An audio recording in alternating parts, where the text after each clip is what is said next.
ओम ज्ञानतिमिरान्धस्य ज्ञानाञ्जनशलाकया चक्षुन्मिलितं येन तस्मै श्रीगुरुवे नमः। श्रीचैतन्यमनोभीष्टं स्थापितं येन भूतले स्वयं रूपः कदा मह्यं ददाति स्वपदान्तिकं। वन्देऽहं श्रीगुरौ श्रीयुतावदगमलं श्रीगुरुन् वैष्णवांश्च श्रीरूपं साग्रजातं सहगण रघुनाथान्वितं तं सजीवं साद्वैतं सावधूतं परिजनसहितं कृष्णचैतन्यदेवं श्री राधा कृष्ण पादान् सहगण ललिता श्री विशाखान्वितांश्च। हे कृष्ण करुणा सिंधु दीनबंधु जगत्पते गोपेश गोपिकान्त राधा कांत नमस्तुते। तप्त कांचन गौरांगी राधे वृंदावनेश्वरी विश्वभानुसुते देवी प्रणमामि हरिप्रिये। वाञ्छां कल्पतरुभ्यश्च कृपासिन्धुभ्यैव च पतितानां पावनेभ्यो वैष्णवेभ्यो नमो नमः। जय श्री कृष्ण चैतन्य प्रभु नित्यानंद श्री अद्वैत गदाधर शिवासादि गौर भक्त वृंद। हरे कृष्णा कृष्णा कृष्णा हरे हरे, हरे राम राम राम हरे हरे।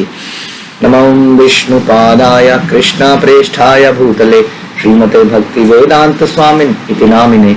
नमस्ते सारस्वते देव गौरवाणी प्रचारिणे निर्विशेष शून्यवादी पाश्चात्य देशतारिणे। ओम नमो भगवते वासुदेवाय, ओम नमो भगवते वासुदेवाय, ओम नमो भगवते वासुदेवाय। हरे कृष्ण।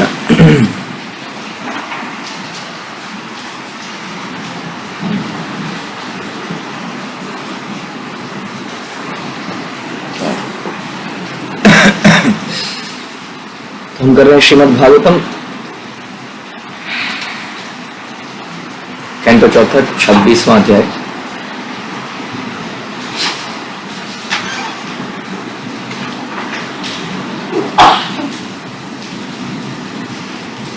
कौन सा श्लोक संख्या बोला भैया आपने?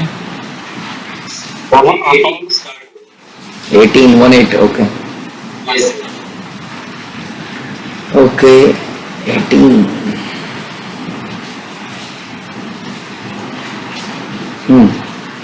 तो राजा जो है बड़े परेशान है कि मेरी पत्नी ने ऐसी स्थिति क्यों बना रखी है, वो इस तरह से क्यों लेटी हुई है, अब वैसा समझ नहीं पा रहे हैं। तो ये सारी घटना के बाद नारद मुनि, संभव नारद मुनि हर स्टोरी में कहीं ना कहीं इन्वॉल्व हो जाते। तो ये आपको याद होगा कि नारद मुनि प्राचीन भविष्य राजा को ये कहानी सुना रहे हैं जो उनकी अपनी कहानी है, लेकिन उसको एक कहानी के माध्यम से सुना रहे हैं।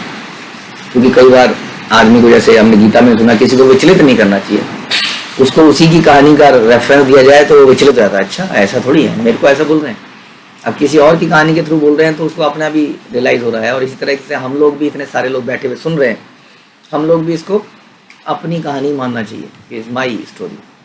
तो नारद मुनि बोलते हैं, श्री नारद उवाचा, नारद मुनि ने कहा, हे राजा प्राचीन बरही, जैसे ही राजा पुरंजन ने अपनी रानी को अवधूत की भांति पृथ्वी पर लेटे देखा तो वह तुरंत मोहग्रस्त हो गया, व्याकुल हो गया। इस श्लोक का अवधूताम शब्द महत्वपूर्ण है क्योंकि साधु के लिए प्रयुक्त होता है, जिसे अपने शरीर की सुध बुध नहीं होती। क्योंकि रानी बिना बिस्तर के अस्त व्यस्त जमीन पर लेटी थी, इसलिए राजा पुरंजन अत्यधिक दुखी था। दूसरे शब्दों में उसे इसका पश्चाताप हुआ कि उसने अपनी बुद्धि की उपेक्षा की है और स्वयं जंगल जाकर पशुवध में व्यस्त रहा। तात्पर्य है कि जब मनुष्य अपनी बुद्धि की उपेक्षा करता है, उससे विलग हो जाता है, तो पाप कर्म में प्रवृत्त हो जाता है।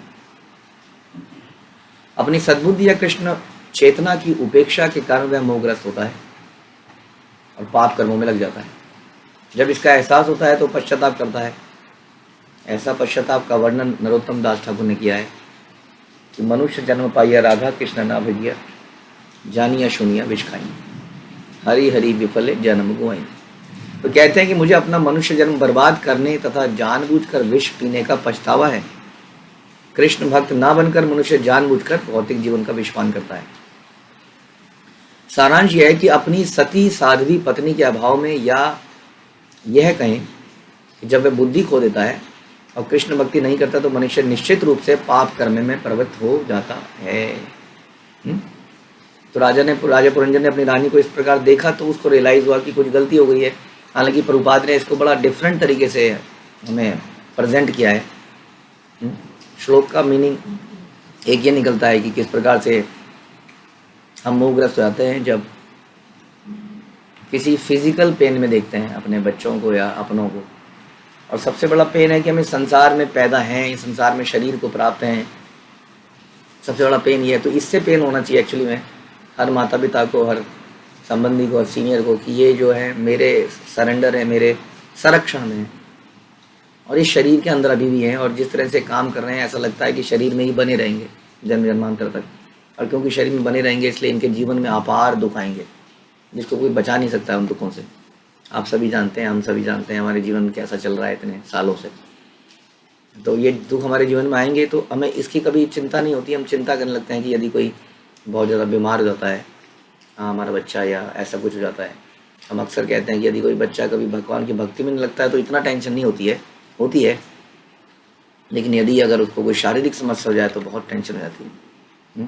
तो मोहग्रस्त हो जाते हैं हम लोग, इस शरीर को ही स्वयं मान लेते हैं। इसलिए शरीर पर नुकसान होते ही बड़ा चिंता होती है, लेकिन चेतना पर नुकसान होने पर इतनी चिंता नहीं होती है।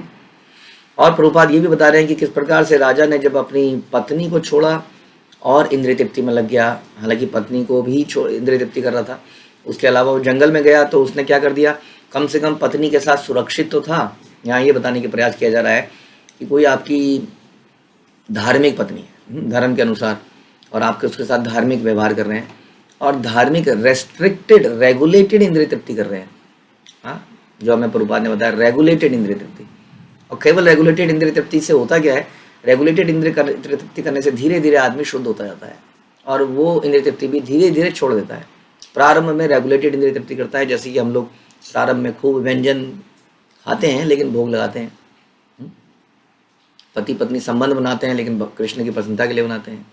तो रेगुलेटेड, कृष्ण की प्रसन्नता के लिए तो टोटली दिव्य काम हो गया, वो तो रेगुलेटेड भी नहीं रहा, लेकिन फिर भी नियमों का पालन कर लेते हैं। कुछ कुछ नियम बताए गए हैं, चलो ये कर लेते हैं, लेकिन फिर भी उसके पीछे इंद्रिय तृप्ति की भावनाएं हैं तो वो हो जाता है रेगुलेटेड।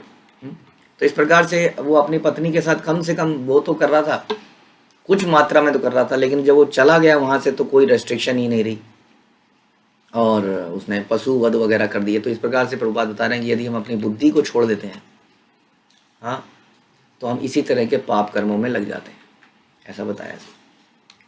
दुखित हृदय से राजा ने अपनी पत्नी से अत्यंत मीठे शब्द कहे। यद्यपि वह दुखी था और उसे प्रसन्न करने का प्रयास कर रहा था, किंतु उसने अपनी प्राण प्रिय पत्नी के हृदय में क्रोध का एक भी लक्षण नहीं देखा।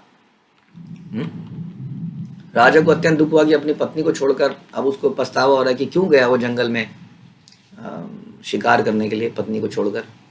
हाँ, तो इस तरह से जब कोई अपने पाप कर्मों को रियलाइज करता है, पश्चाताप करता है, तो भवसागर के बंधनों से छूटने का मार्ग प्रशस्त हो जाता है। यानी कि पश्चाताप करना बड़ा जरूरी है। वी ऑलवेज, इसलिए कहते हैं हम सबको अपना इतिहास याद रखना चाहिए कि मैंने बचपन से कितने पाप कर्म किए हैं, रोज उसको ध्यान कीजिएगा और देन यू विल, बहुत अच्छा हो जाएगा। एक तो हम त्रिनादि अभी सुनिचेन हो पाएंगे, पहली चीज़। एक हम गुरु के प्रति कृतज्ञ हो पाएंगे कि उन्होंने मुझे किस स्थिति से आज किस स्थिति में ला के रख दिया है। तो बहुत बढ़िया चीज़ है ये, अगर हम अपने पास्ट को याद रख सकें कि हम क्या थे, हमने कितने पाप कर्म किए बचपन से, तो हम हमेशा दूसरों को क्षमा भी कर पाएंगे। क्योंकि हम दूसरों को क्षमा कब नहीं कर पाते हैं, जब हम सोचते हैं कि ऐसा थोड़ी होता है। हल्का सा कोई हमें रियलाइज़ कर दे, अरे ऐसा तो आप भी करते हो, तो एकदम से आदमी पानी पानी हो जाता है। ऐसा होता है कि नहीं? तो इसलिए ये याद रखने से बहुत सारे फायदे हैं। हमेशा याद रखो हमने दूसरों के साथ कब गलत किया है, हमने कौन से पाप कर्म किए हैं, इनको याद रखने से बहुत लाभ है।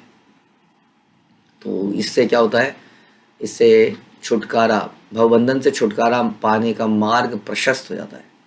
और श्रीमद् भागवत में बताया गया कि जब मनुष्य अपनी कृष्ण भक्ति तथा आत्म साक्षात्कार के प्रति रुचि खो देता है तो वह पाप कर्म में लगता है। जैसा कि समाज में आजकल हो रहा है, रुचि चली गई है। कृष्ण भक्ति से विहीन जीवन के सारे कार्य व्यर्थ हैं। और किस प्रकार से रुचि चली क्यों गई है, पता नहीं क्यों चली गई है। क्योंकि कृष्ण भक्ति में तो बहुत ही इंटरेस्टिंग है ये तो, क्योंकि इसको प्रैक्टिस करने वाले लोग आसपास नहीं हैं, तो कोई एग्जाम्पल मिलता नहीं है। लोग सोचते हैं ऐसे थोड़ी होता है।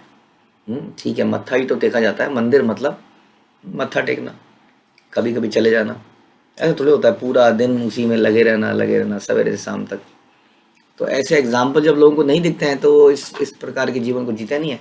हम लोग अगर ऐसा लाइफ जिएंगे और इसका प्रचार भी करेंगे तो दूसरों को पता चलेगा, हाँ there are lot of people कर रहे हैं, बहुत सारे लोग कर रहे हैं, तो इसमें आएंगे तो उन्हें रुचि आएगी। तो अभी उनकी रुचि चली गई है फिलहाल, और जिससे वो पाप कर्मों में लग गए हैं। स्वाभाविक है कि जिसे कृष्ण भक्ति प्राप्त होती है वह मनुष्य जीवन के पूर्व पाप कर्मों के लिए पश्चाताप करता है। इसका मतलब ये हो गया कि यदि हम पश्चाताप नहीं कर पा रहे हैं तो इसका मतलब हमें कृष्ण भक्ति मिली ही नहीं है। यदि कोई व्यक्ति इस सेंटेंस को सुन के सोच रहा है हमने तो बचपन से नॉन वेज नहीं खाया जी, कई बार ऐसे जब चर्चाएं होती हैं तो कई व्यक्ति आते हैं हमने तो बचपन से कुछ नहीं किया जी, यानी कि वो रियलाइज ही नहीं कर पा रहे कि उन्होंने और कितने पाप कर्म किए हैं। केवल नॉन वेज खाना, प्रभुपाद कहते थे कबूतर भी वेजिटेरियन है, बंदर भी वेजिटेरियन है, सो व्हाट कि आप यदि वेजिटेरियन हैं बचपन से, डज नॉट मैटर। बंदर बहुत बड़ा इंद्रिय भोगी है, कबूतर उससे भी बड़ा इंद्रिय भोगी है, ऐसा बताया जाता है। इसलिए कबूतरों की तादाद हर जगह दुगनी चौगनी होती रहती है, जैसे बंदरों की तादाद दुगनी चौगनी होती रहती है। तो इस प्रकार से यदि हम यही रियलाइज नहीं कर पा रहे हैं कि हमने जीवन में क्या पाप कर्म किए तो फिर संकट का विषय है। हम किसी से सेल्फ ग्लोरी में स्थापित हैं, सुपीरियरिटी कॉम्प्लेक्स हो चुका है हमें।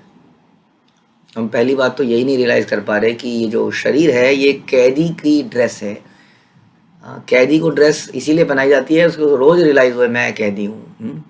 अब सोचिए जेल के अंदर अगर फैंसी ड्रेस कंपटीशन होने लग जाए तो किसको रियलाइज हो कि वो कैदी है। तो इस प्रकार से यहाँ पर भी देखिए हमारा जो शरीर है सबसे पहली पहचान यही कलंक है एक प्रकार का कि हमने भगवान से विद्रोह किया है। उसके अलावा बचपन से न जाने कितने पाप कर्म हमने कभी भी भगवान को भोग लगा के नहीं खाया। कोई कहेगा मैं तो भोग लगा के खाया, मैंने बचपन से ही भक्तों के यहाँ पैदा हुआ, उसके बाद भी मैंने कितनी बार नाम के प्रति अरुचि करी, माँ बाप ने कितनी बार बेटा जप कर ले, बेटा जप कर ले, और हमने नहीं किया। हर तरह की सिचुएशन बता रहे हैं हम आपको। जप माला के अंदर हाथ डाल के कई बार बच्चे हाथ खाली ऐसे घुमाते रहते हैं। कई बार बच्चों ने ऐसी भी चीटिंग करी हमारे साथ, छोटे बच्चों ने। हमने फिर उनको बोला कि माला से बीड बैग से बाहर हाथ निकाल के जप करो, है ना। अब बच्चों को याद आ रहा होगा हाँ ऐसा किया था हमने। कई बार बच्चों ने चुपके से फ्रिज में से निकाल के आम खा लिया, भोग लगा हुआ नहीं था। तो यदि इतनी माइन्यूटली हम सोचेंगे तो पता नहीं कितने पाप कर्म हमें दिखेंगे अपने जीवन में, चाहे हम भक्त रहे हों बचपन से, और भक्त नहीं रहे फिर तो गिनती कम, अनलिमिटेड है फिर तो यहाँ बता रहे हैं कि जिसने कृष्ण भक्ति प्राप्त करी है उसको पूर्व पाप कर्मों के लिए पश्चाताप होता ही होता है। हाँ इतना, यानी कि अगर हमें पश्चाताप नहीं हो रहा है तो हमारे सीरियसली कुछ मिसिंग है और हम भक्ति प्राप्त ही नहीं हुई हमें। क्योंकि राजा मनाने में अत्यंत निपुण था। क्यों मनाते हैं हम किसी को? एक तो शुद्ध व्यक्ति मना सकता है किसी को, ताकि सामने वाला व्यक्ति अगर रूठा रहेगा तो कई बार भक्त भी मनाते हैं, हमसे लोग रूठ जाते हैं, ऐसा बोल दिया मेरे को, फिर हम उसको मनाने जाते हैं। क्यों मनाने जानते हैं? हमें मालूम है कि यदि ये हमसे रूठ गया तो ये भक्ति से चला जाएगा। कितनी अनोखी दुनिया है ये। संसार में कोई किसी को इसलिए मनाता है क्योंकि उससे कुछ हासिल करना होता है। पुरंजन अपनी पत्नी को इसलिए मना रहा है क्योंकि अगर मनाएगा नहीं तो इंद्रिय भोग कैसे करेगा। तो संसार में लोग एक दूसरे को मनाते हैं ताकि उसमें कुछ ना कुछ हित होता है। कई बार जवान बच्चे अपने बूढ़े माँ बाप को इसलिए मनाते हैं कि बस जाने वाले हैं, जाते जाते कुछ अच्छा कर दो, सारी संपत्ति हमारी। तो मनाने के पीछे भी हित है यहाँ पर समाज में। लेकिन भक्तों की लाइफ में भी हम लोग मनाते ही रहते हैं, हम लोग रोज ही किसी को मना रहे होते हैं। हमारा आधा समय इसी में निकलता है। क्यों मना रहे होते हैं? क्योंकि यही कारण बताया कि यदि वो भक्तों से दूर चला जाता है तो उसकी भक्ति समाप्त हो जाती है, और बड़ा दुखी, एक भक्त के लिए बड़ा दुखी समय होता है जब कोई भक्त भगवान की भक्ति को छोड़ दे।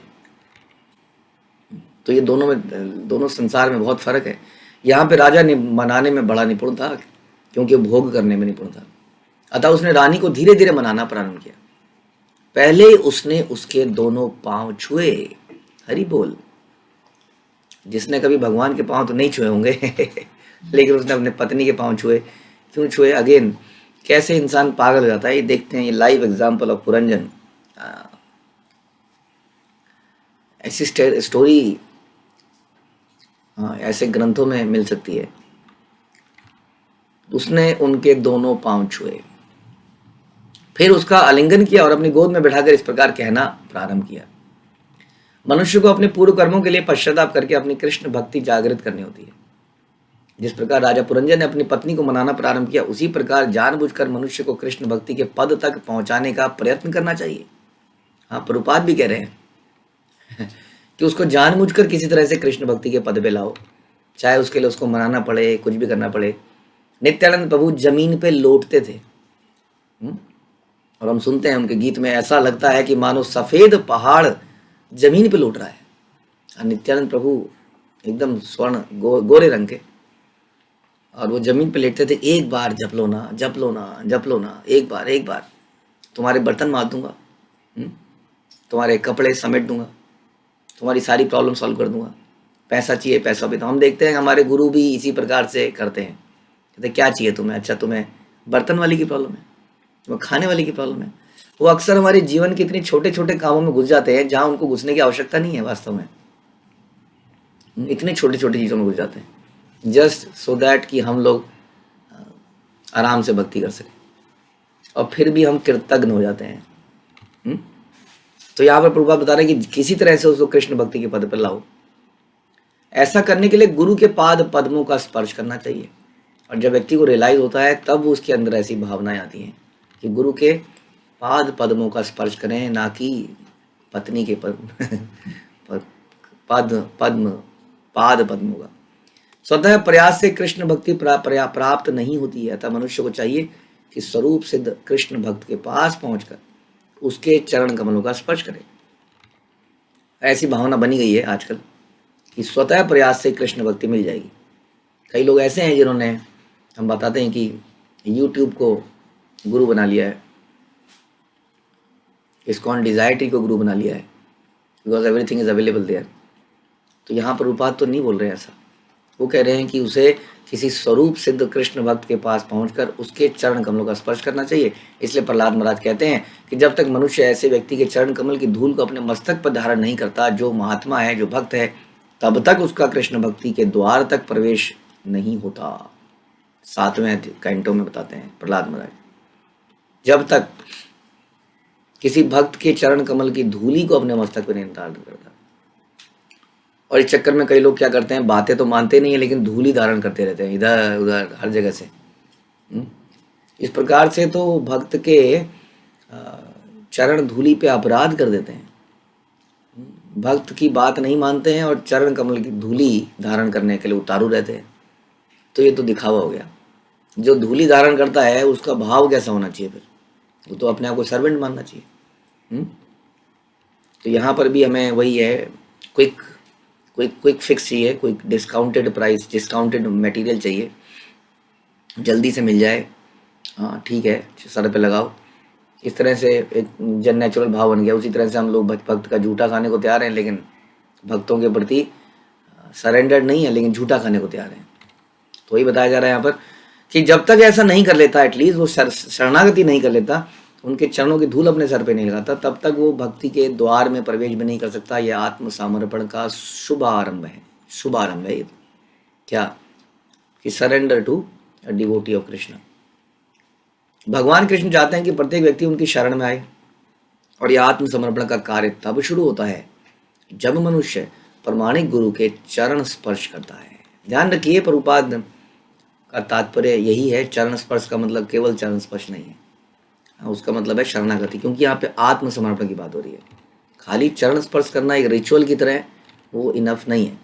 निष्ठा के साथ, कि मैं आई एम योर सर्वेंट, निष्ठा पूर्वक गुरु की ही सेवा करने से कृष्ण भक्तिमय जीवन का शुभारंभ होता है। यहाँ पे प्रभुपाद क्लियर कर रहे हैं, निष्ठा पूर्वक गुरु की सेवा करने से ही कृष्ण भक्तिमय जीवन का शुभ आरंभ होता है। गुरु के चरण स्पर्श करने का अर्थ है गर्व का त्याग। ये देखिए और क्लियर किया प्रभुपाद ने, चरण स्पर्श करने का त्याग है मतलब है गर्व का त्याग।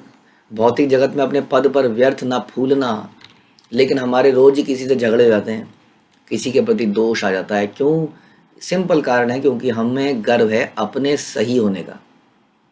जब हम सोचते हैं कि मैं सही हूं, तभी तो हम दूसरों पे दोष देखते हैं।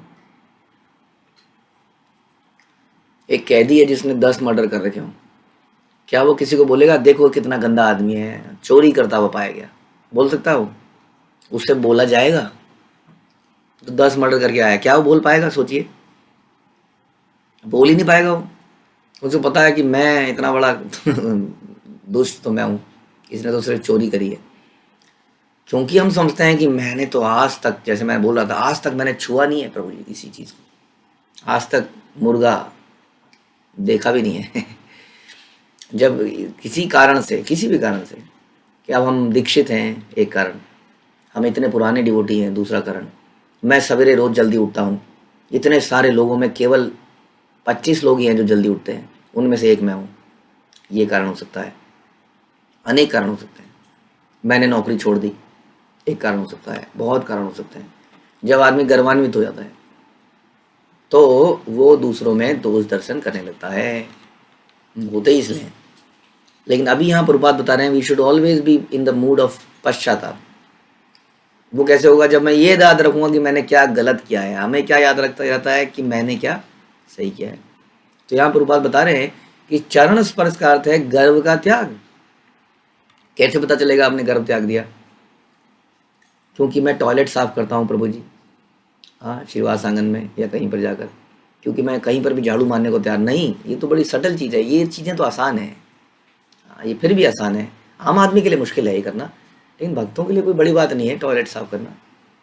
किसी और का, अपना तो करते ही हैं। सिंपल तरीका यही है कि क्या हमें दोष दर्शन होते हैं तो इसका मतलब मैं गर्वान्वित हूँ, I am in the mood of that I am correct, तो हमारे अंदर गर्व है। तो हमने गुरु का चरण स्पर्श नहीं किया है, शरणागति नहीं करी है। कितना सिंपल एग्जाम्पल बता दिया प्रभुपाद ने। शरणागति का मतलब गर्व का त्याग। इसका मतलब और जरा सिंपल करके हम बता रहे हैं, दोष दर्शन का त्याग। दोष दर्शन है तो गर्व है, गर्व है तो चरण स्पर्श नहीं है। तो गर्व का त्याग और भौतिक जगत में अपने पद पर व्यर्थ न फूलना। हम पद पर फूलते हैं। कभी हमने नहीं देखा सुबला को, सुदामा को, कि मैं जो है कृष्ण का सखा हूँ, समझे? तो हम कई बार पोजीशन को, क्लोजनेस को, कई बार हम क्लोजनेस को भी रेफरेंस देते हैं। मैं गुरु महाराज का शिष्य हूँ, हाँ, वो कई चीज़ों में मेरे से पूछते हैं, ये वाला काम उन्होंने मेरे को ही दे रखा है। कई बार हम उनके नाम के बहाने कुछ करने लगते हैं। ये भी एक गर्व हो गया, हाँ, शिष्य होने का गर्व, क्लोज होने का गर्व। तो ये भी एक प्रकार का पद है। इस पद पर व्यर्थ ही फूलना। जो लोग अपने उच्च स्थान के कारण व्यर्था ही गर्वित रहते हैं, वे वास्तव में नास्तिक हैं। प्रभुपाद बहुत ज़्यादा बोल रहे हैं यहाँ पर, हार्डली बोल रहे हैं, और उनको कंपेयर कर रहे हैं विचारक, वैज्ञानिक, विचारक लोग भी इसमें आ गए, थिंकर, इंटेलेक्चुअल, जो बहुत सोचते हैं, बहुत दिमाग लगा रहे हैं, लेकिन अपने उच्च स्थान पर गर्वित हैं। वे वास्तव में नास्तिक हैं। वे प्रत्येक वस्तु के चरम कारण को नहीं जानते, अपने आप को कर्ता मानने लगते हैं। यद्यपि वो मोहग्रस्त रहते हैं, वो नहीं मानते कि मेरे जीवन में जो भी है वो केवल कृपा है, मैं कृपा का ही जीता जाता एग्जाम्पल हूँ। किंतु वे ऐसे व्यक्ति के चरण कमलों में आत्मस्मरण पर करने में हिचकते हैं जो वस्तुओं को उन्हें उनके सही रूप में जानता है। दूसरे शब्दों में, केवल ज्ञान से कृष्ण भक्ति जागृत नहीं की जा सकती। मनुष्य को प्रमाणिक गुरु की शरण में जाना ही होगा। इसी विधि से उसे सहायता मिल सकती है। इसलिए भक्ति बड़ी सिंपल है, लेकिन सिंपल हार्टेड लोगों के लिए। कॉम्प्लिकेटेड आदमी किसी की शरण में जा ही नहीं सकता है। कॉम्प्लिकेटेड आदमी लेक्चर भी सुन लेगा अपने घर में बैठ के, लेकिन किसी की शरणागति करना बड़ा मुश्किल है वाकई में। पुरंजन ने कहा, हे सुंदरी, जब स्वामी किसी मनुष्य को दास के रूप में स्वीकार कर लेता है किंतु उसके अपराधों के लिए उसे दंड नहीं देता, तो उस दास को समझना चाहिए कि वह अभागा है। वाह, दोनों तरफ से समझ सकते हैं हम इस। हाँ, बात तो बिल्कुल सही कह रहा है, लेकिन उसका मतलब क्या है? उसका मतलब है तुम मुझे दंड दो ना। हाँ, तुम स्वामी हो मेरी पत्नी और मैं तुम्हारा दास हूँ। तुम मुझे मेरे से नाराज तो हो रही हो, लेकिन मुझे दंड नहीं दे रही हो। इससे बेहतर तो होता मुझे दंड दो। क्योंकि दंड देने के बाद तुम संतुष्ट हो जाओगी और नाराजगी छूट जाएगी। अब दंड भी ना देके तो तुम मुझे और ज़्यादा दंड दे रही हो। तो मैं इस प्रकार से प्रभुपाद कहते थे कि हम लोग हमेशा दास बने रहेंगे। अब ये हमारी चॉइस है कि हम कृष्ण का दास बनना चाहते हैं, हाँ, या गौदास। हाँ, गौदास मतलब हो गया इंद्रियों का दास, गोस्वामी और गोदास। या तो हम कृष्ण के दास बन जाएं, नहीं तो हम कुत्ते बिल्लियों तक के दास बनने को तैयार हैं। पत्नी पति बच्चों के तो बन ही रहे हैं। कई बार हम भक्ति में आने में बड़े दिक्कत आती है। क्या करें प्रभु जी, बच्चों का है, बच्चों का है, बच्चों का है, बच्चों का है। ठीक है जी, बच्चों का है, बच्चा बहुत छोटा है, बहुत छोटा है, उसके डायपर बदलने पड़ते हैं, फिर धीरे धीरे बड़ा होता है। क्या करें प्रभु जी, बच्चों का है, क्या है, पढ़ाई है। ओके, अब आगे क्या करें जी, क्या करें जी, बच्चों का क्या है, अब उनकी हायर एजुकेशन है, उनका करियर बनाना है। अगर अभी नहीं समय दिया तो कैसे होगा? बच्चों का भी बेड़ा गर्क और हमारा भी। और उसके बाद क्या करें? अब क्या है जी, कुछ समय बाद अब जो है थोड़ा शादी के लिए रोज़ रिश्ते आ रहे हैं, समय नहीं मिलता, कभी कहीं जाना पड़ रहा है, कभी कहीं जाना पड़ रहा है, कभी कहीं जाना पड़ रहा है। आप जानते ही हैं कितना मुश्किल काम है शादी करना। हाँ, आजकल के समाज में पता नहीं चलता है प्रभु जी कौन सही है कौन गलत है। अरे तो भक्ति में आ जाते। हाँ, यहाँ पे लड़के लड़की सब मिल जाते। क्या करें प्रभु जी, अभी नहीं है, वो हो नहीं पाएगा। बहुत प्रॉब्लम्स है, आप समझिए समझिए। हाँ चाहिए, समझते हैं। उसके बाद क्या हो गया जी, शादी भी हो गई है। अब क्या है, अब जो है नई नई शादी हुई है, उसको सेटल करना ही है ना। कहाँ जानते हैं बेचारे, दोनों लड़का लड़की हैं, अभी जवान जवान हैं, टाइम नहीं मिल रहा। इस प्रकार से जीवन पूरा बीत जाता है, फिर उनके बच्चे होते हैं, तो हम एक तरह से दास बन जाते हैं। ऐसा दास बनने को नहीं कहा। जब हम बोलते हैं कृष्णेर नित्य दास, दास दास दासानुदास, ये मतलब नहीं बताया गया कि आपको इस तरह का दास बनिए। ऐसा दास जहाँ पे everybody is trying to serve Krishna and his devotees, ऐसे दास बनना है।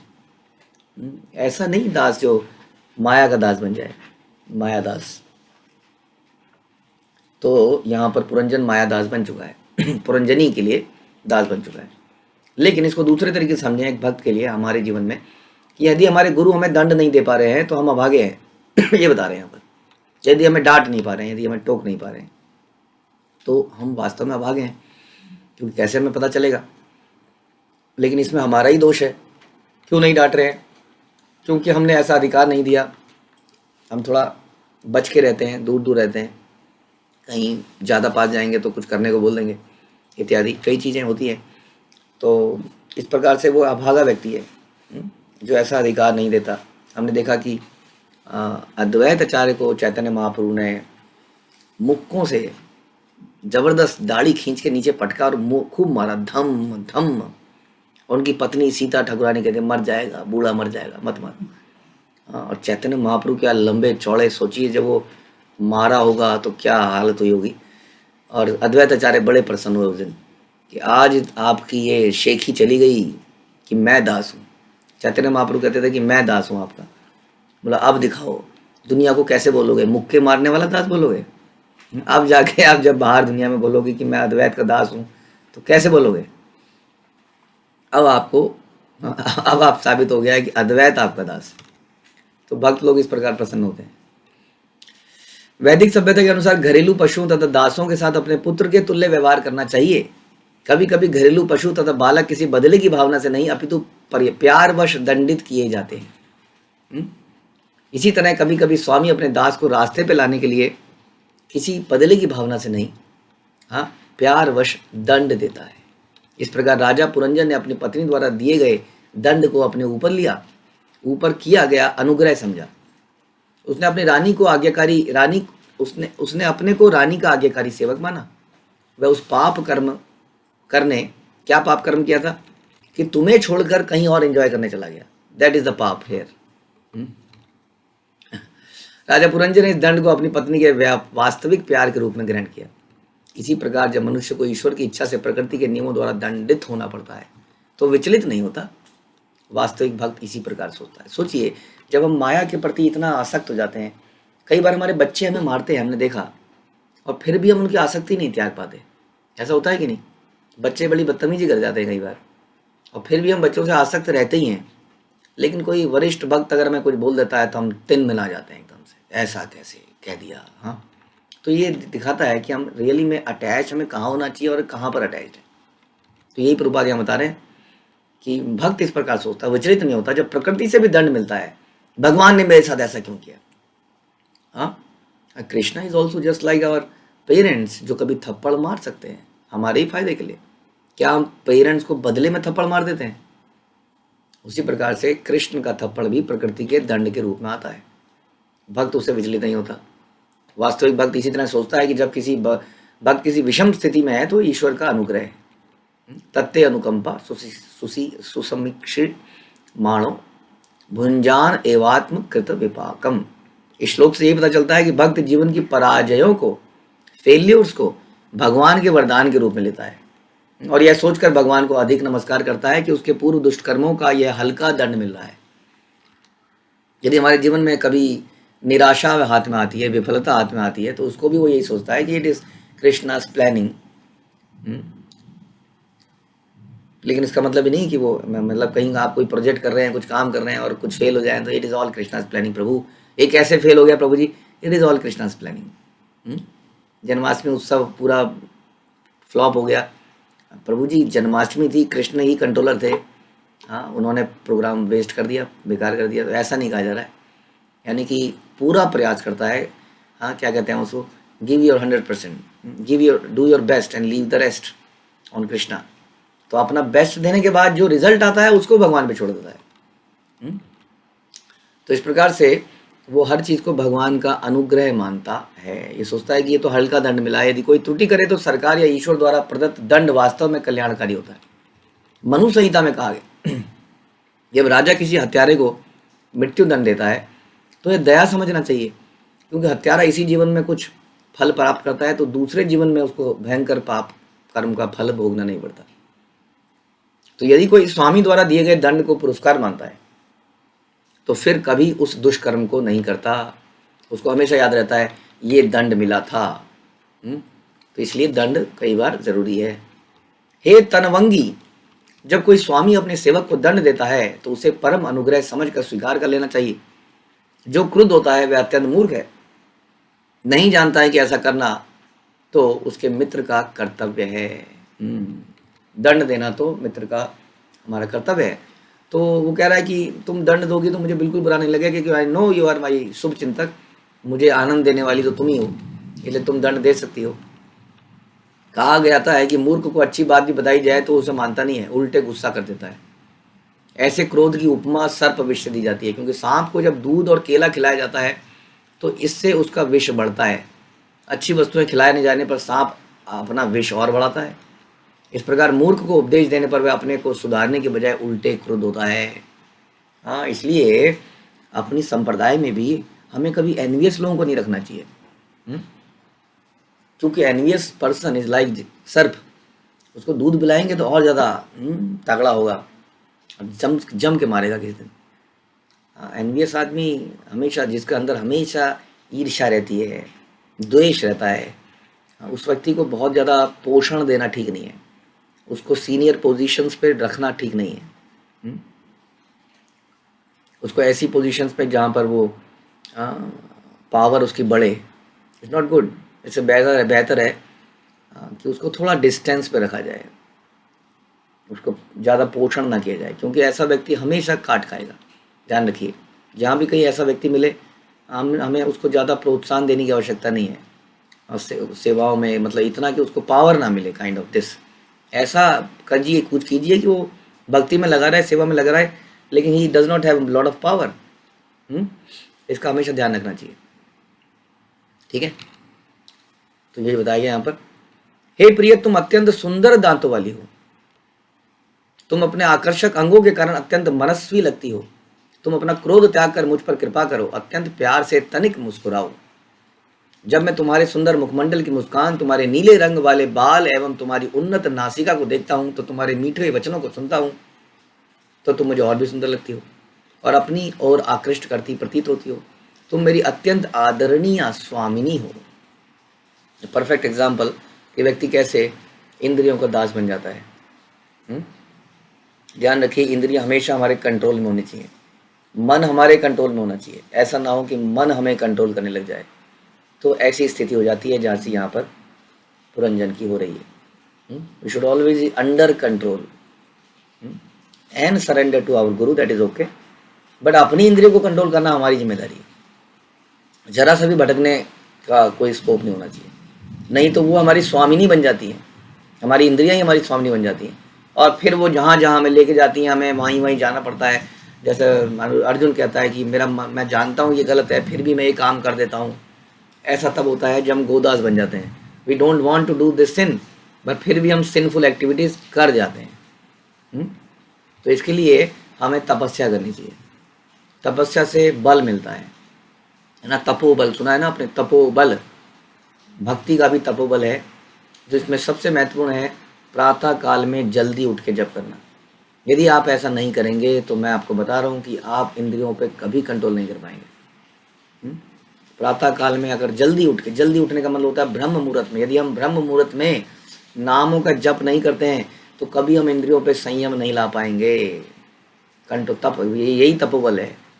ये पहला काम है। दूसरा काम है जीभ पे ताला मार देना।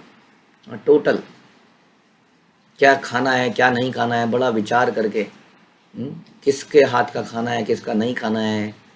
मुंह में जाने से पहले 10 विचार आने चाहिए मुंह में, दिमाग में। तो इस प्रकार से जैसे रूप गोस्वामी कहते हैं किस प्रकार से ये जो उदर है, उपस्थ है और मुंह है, ये एक ही लाइन पे हैं। इन तीनों को कंट्रोल करना बड़ा आवश्यक है, वरना हम इस प्रकार के सर्वेंट बन जाते हैं और पागल हो जाते हैं एकदम। त्रैण पुरुष अपनी पत्नी की बाहरी सुंदरता से आकृष्ट होकर उसका आज्ञाकारी दास बनना चाहता है। इसलिए श्रीपाद शंकराचार्य ने उपदेश दिया कि हमें स्त्री के हाड़ मान से आकृष्ट नहीं होना चाहिए। और इस तरह के लोग तो बहुत हैं आज की डेट में, दिखते हैं। और सच बताएं वो सच में दास होते नहीं है। कई लोग कहते हैं ना, हम तो जी अपनी मिसिस के ही, हम तो इन्हीं के हैं जी। तो इस प्रकार से कई लोग ऐसा करते हैं, लेकिन ये सब ना क्या होते हैं, लच्छेदार बातें करी जाती हैं समाज में और इस तरह से स्त्रियों को फंसाया जाता है। और वो भी सोचती हैं बहुत बढ़िया सर्वेंट मिल गया, अब इससे कुछ खाने का सामान आएगा, कुछ पहनने का सामान आएगा, कुछ इंद्रिय तृप्ति मिलेगी, कुछ सहारा मिलेगा, कुछ ज्ञान मिलेगा। और बड़ी आसानी से स्त्रियां पद भ्रमित हो जाती हैं। इसलिए बोला कि स्त्रियों को हमेशा अपने पिता के, अपने पति के, अपने बच्चों के संरक्षण में रहना चाहिए, नहीं तो बड़ी आसानी से पद भ्रमित करी जा सकती है। तो ऐसी लच्छेदार बातों से अक्सर पद भ्रमित हो जाती हैं और दोनों का नुकसान होता है। जैसा यहाँ पर हो रहा है, कई व्यक्ति बहुत ही प्यार से बात करेंगे, लेकिन वो वास्तव में वो प्रेम नहीं है, वो इंद्रिय तृप्ति की इच्छा है।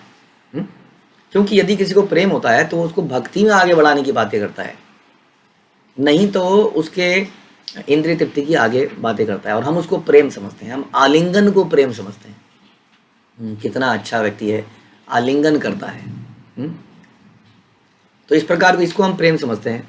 वास्तविक प्रेम वो है जो हमें भगवत धाम में ले जाने में मदद करे, वही व्यक्ति तो प्रेमी है। इस प्रकार शिला प्रभुपाद हमारे कितने बड़े प्रेमी हैं। He is the real lover, he really loves अस।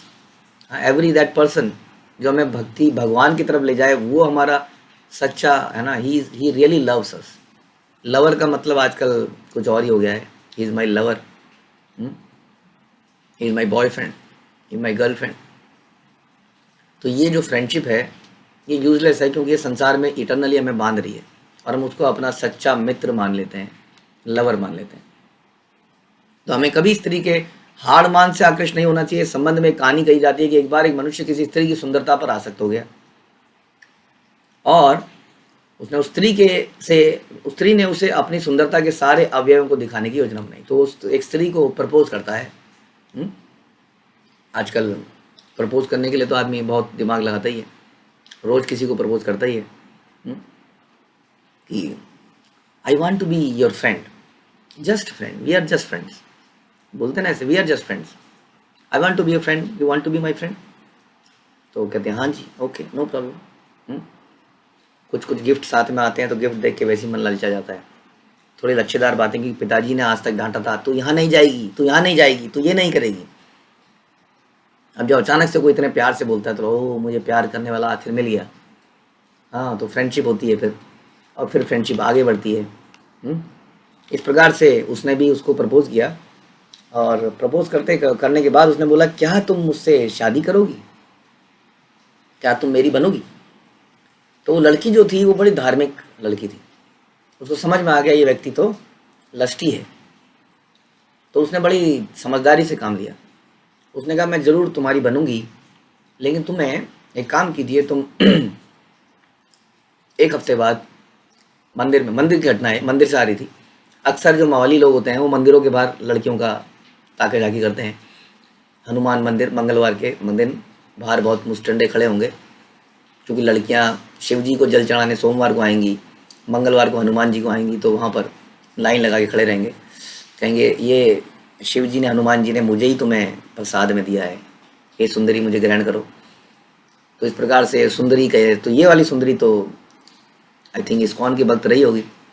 इसने कहा, अच्छा जी एक काम करना, एक हफ्ते बाद यहीं पर मिलो। तो उसने, यहाँ पर बात बता रहे हैं, उसने अपने सारे अवयव, शरीर के अवयव दिखाने की योजना बनाई। तो एक हफ्ते बाद जब वहाँ पर आया तो उसके बीच में उस लड़की ने जुलाब ले लिया, यानी कि ऐसी दवाई ली जिससे कि रात दिन उसको उल्टी दस्त उल्टी दस्त उल्टी दस्त होते रहे। हाँ, और ऐसा गाल ऐसे पिचक गए, ऐसे हड्डियाँ निकल आई। सोचिए, ये खाल ही तो है, ये खाल के अंदर तो कंकाल है जिससे सब डरते हैं, है ना। रात को कंकाल आपके सामने चला तो कई लोग मर ही जाते हैं कंकाल को देख के, दिन में ही मर जाए, रात को तो दूर की बात है। यही कंकाल तो है जो चल रहा है इस वक्त। तो वो कंकाल से बन जाती है, और वो क्या करती है कि जितनी बार भी उल्टी होती है, जैसे यूरिन टेस्ट होता है तो आप अपने यूरिन को संभाल के रखते हैं समझ लीजिए उल्टी टेस्ट, दस्त टेस्ट। तो जितना भी मल त्यागती है, जितना भी उल्टी करती है, उनको बर्तनों में रख लेती है। हाँ, ये है मेरे शरीर की सुंदरता, यही तो है, इसी शरीर से तो आकर्ष था ना वो। तो वो पात्रों में संग्रह कर लेती। और फिर व्यक्ति जब उससे मिलने आता है, तो उसको पहचान ही नहीं पाता है, और मंदिर के बाद घूमता रहता है। वो स्त्री वहीं बैठी होती है, वो स्त्री तो पहचान जाती है। बहुत देर बाद, तुमने यहाँ पर एक ऐसी ऐसी ऐसी ऐसी ऐसी ऐसी एक लड़की को देखा। उन्होंने कहा, मैं ही तो हूँ। तो हैरान हो जाता है कि तुम हो, तुम्हें क्या हो गया, ये क्या हो गया तुम्हें। उसने कहा, कुछ नहीं हुआ है, मैंने अपने शरीर की सुंदरता को, बड़ी सुंदरता को इन बड़े सुंदर से पात्रों में रखा हुआ है। मेरी सारी सुंदरता इन पात्रों में है, क्या तुम देखना चाहोगे। Super excited. अच्छा, ऐसा भी होता है, सुंदरता पात्रों में। और जब पात्रों को खोलता है तो मुझे लगता है 1 किलोमीटर तक बदबू हो जाती है वहाँ पर। बेहोश होने की स्थिति में हो जाता है उसकी सारी आसक्ति समाप्त हो जाती है 1 सेकंड के अंदर। इस प्रकार से ये इल्यूजन समाप्त होता है। ये लिक्विड ब्यूटी पर उपाध्याय स्टोरी सुनाते थे, लिक्विड ब्यूटी इसको कहते हैं, कि उसकी ब्यूटी लिक्विड में ट्रांसफॉर्म कर दी उसने। हाँ, अब क्या करे, वो ब्यूटी को पी जाए तो उसने इस तरह से बताया कि आपको दिखा दूं, और इस प्रकार से उसने अपना दिखाया, मल मूत्र रक्त इत्यादि। तो राजा पुरंजन ने अपनी पत्नी से प्रार्थना की वह पूर्व सुंदरता को प्राप्त हो। हाँ, वह उसे उसी प्रकार सचेष्ट कर रहा था जिस प्रकार जीवात्मा अपनी मूल चेतना को जागृत करता है, जो अत्यंत सुंदर होती है। हमारी मूल चेतना बड़ी सुंदर है।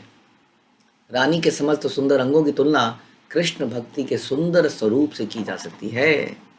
जब मनुष्य मूल चेतना में लौटता है तो वह स्थिर हो जाता है, उसका जीवन सफल हो जाता है। हे वीर पत्नी, मुझसे बताओ कि क्या किसी ने तुम्हारा अपमान किया है। इसलिए कहते हैं कि कांगड़ा पहलवान भी अपनी पत्नी के आगे ऐसा हो जाता है जैसे कि खली बली।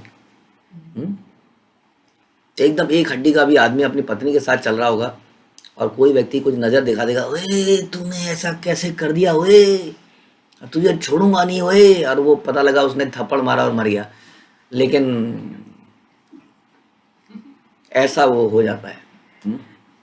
उसको लगता है ये मेरा इंद्रिय तृप्ति की भावना ना जबरदस्त है। एक्चुअली आदमी के अंदर पता नहीं कहाँ से इतना बल ले आती है। हाँ, बस इसी को ट्रांसफॉर्म करना है, नथिंग बट कृष्ण भक्त भी ऐसा हो जाए अगर ना, कोई कृष्ण के लिए कुछ बोल दे तो ऐसा उत्तेजना आ जाए हृदय में, कैसे बोल दिया इसने। हम्म, समझदारी से काम ले, ओए ओए करेगा तो करवड़ जाएगी, लेकिन समझदारी से काम ले, लेकिन सोचे कि नहीं, हम tolerate, I can not tolerate, मैं कृष्ण की बुराई टॉलरेट नहीं कर सकता, मैं भक्तों की बुराई टॉलरेट नहीं कर सकता। एकदम वो उत्तेजित हो जाए इस बात से, कुछ तो करना पड़ेगा, दिस इज नॉट इनटॉलरेबल।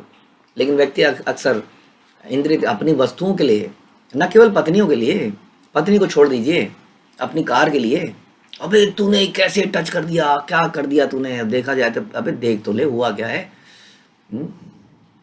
पता लगा डेंट भी नहीं पड़ा, लेकिन तूने टच कैसे कर दिया, जैसे कि उसकी पत्नी को टच कर दिया हो। हाँ, मेरी कार को टच कैसे कर दिया, इसमें डेंट कैसे पड़ गया, है ना। तो अपनी किसी वस्तु के लिए जिससे हमारी आसक्ति होती है, हम भयंकर लड़ाई करते हैं। अपने बच्चों के लिए नहीं करते।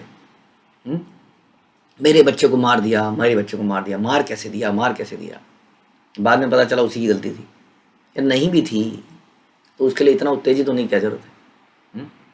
बैठ के सोच समझ के विचार किया जा सकता है कि ऐसी स्थिति में क्या किया जाए। लेकिन हम बड़े उत्तेजित होते, तो अपनी चीज़ों से जिससे हमें बड़ी आसक्ति है उनसे उत्तेजित हो जाते हैं। इसी आसक्ति को हमें कृष्ण से, कृष्ण के भक्तों से आसक्ति में कन्वर्ट करना है। तो उसने बोला कि बताओ किसने तुम्हारा अपमान किया है सुंदरी, मैं ऐसे व्यक्ति को, या यदि वह ब्राह्मण कुल का नहीं है, दंड देने के लिए तैयार हूँ। थोड़ा सा दिमाग है अभी भी।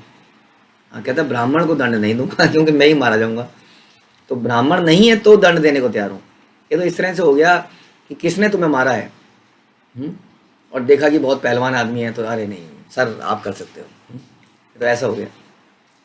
मैं मुरारिपी कृष्ण के दास के अतिरिक्त तीनों लोकों में किसी को भी क्षमा नहीं करूंगा। तुम्हें अपमानित करने को करके कोई स्वच्छंदता पूर्वक विचरण नहीं कर सकता, क्योंकि मैं उसे दंड के लिए ही हूँ।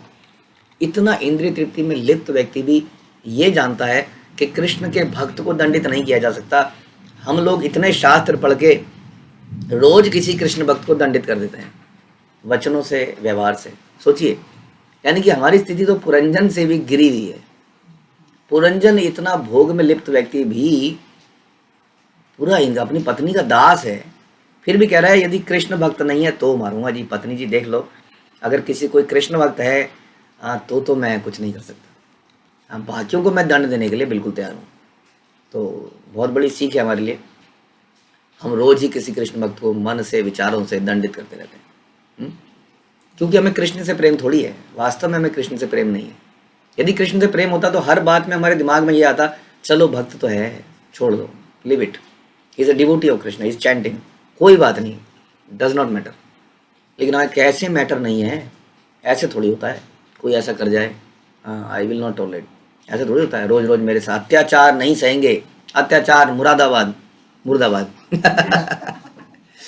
हाँ, हमारा हक हमें चाहिए, हमारा हक हमें दो। तो हम अत्याचार के अगेंस्ट में लड़ना चाहते हैं, तो हम भक्तों के प्रति भी अपराध करते रहते हैं। यहाँ पर पुरंजन भी जानता है कि भक्तों के साथ ऐसा नहीं करना है। आपसे बहुत क्षमा मांगिए, मुझे मालूम चला कि हम 5 मिनट ऊपर चले गए। आपका बहुत धन्यवाद। ग्रंथराज श्रीमद् भागवतम की जय, श्रील प्रभुपाद की जय।